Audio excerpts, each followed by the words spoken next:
Hello mga ka-wheels, good morning sa inyo lahat. Ayan, update ulit tayo dito sa ating unit number 125. Ayan, so ito nilabas na natin dito sa completion area. Ayan, so ready na siya for road test kasi dumating na yung plaka niya.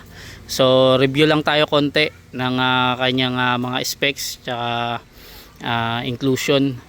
So marami kasi nag-request ano yung setup na ginawa natin dito. So kung makikita nyo sa labas, ito po ay DA64W na 4x2 Samurai Edition. Ayan, yung grill bumper niya is diretso lang kaya tinawag na Samurai siya.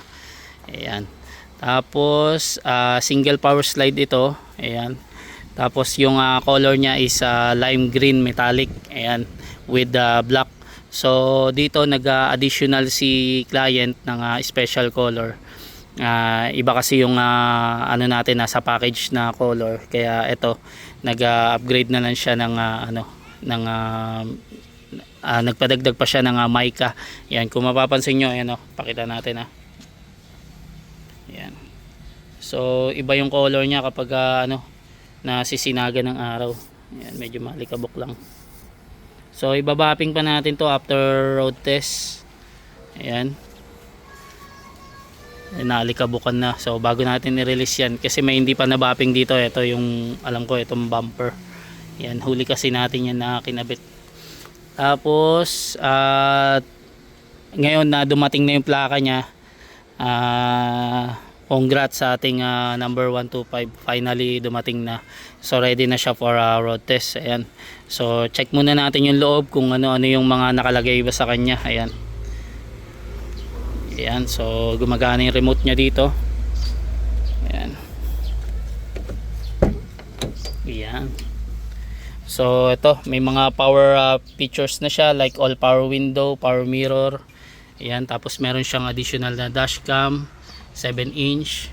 Ayan. Tapos naka VIP seat cover na siya.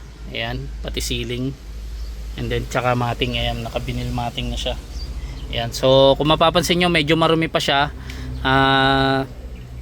I-detailing pa natin to later on kapag tapos ng ng road test, pagpasado na siya. So ayan, check natin yung start natin.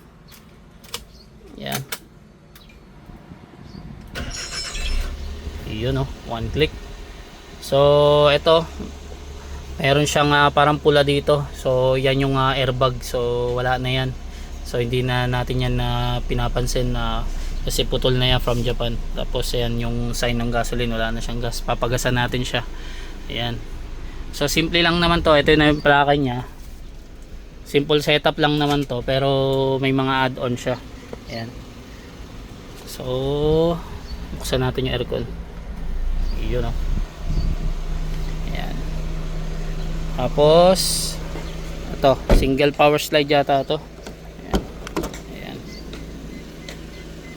Single power slide nga, kasi usually ng double power slide meron siyang dito, meron siyang step board. Ayan. Gumagana rin yun sa kabila kapag double power slide, syempre. Tapos ito sa likod, meron siyang additional din pala na sofa box, yung with sandalan. Ayan, dumating na. Last time kasi inulit natin to kasi nga walang sandalan yung nagawa natin. So ginawa natin, sinavings na lang natin yun. So gumawa tayo ng panibago. Ayan. So ayan, yun lang naman, simple lang naman. So ready na to for road test series. Ayan. So nakatupi pa yung niya, side mirror. Ayan. Yun automatic. So tara, i-road test muna natin to. Subukan natin yung kung meron siyang i-adjust pa sa kanya, like yung mga kalampag or mga langit-ngit. And then check na rin natin yung performance niya, kung pasado sa atin yan, syempre. Ayan, so mag-update ulit tayo dito para sa unit ni number 125. Ayan, sige.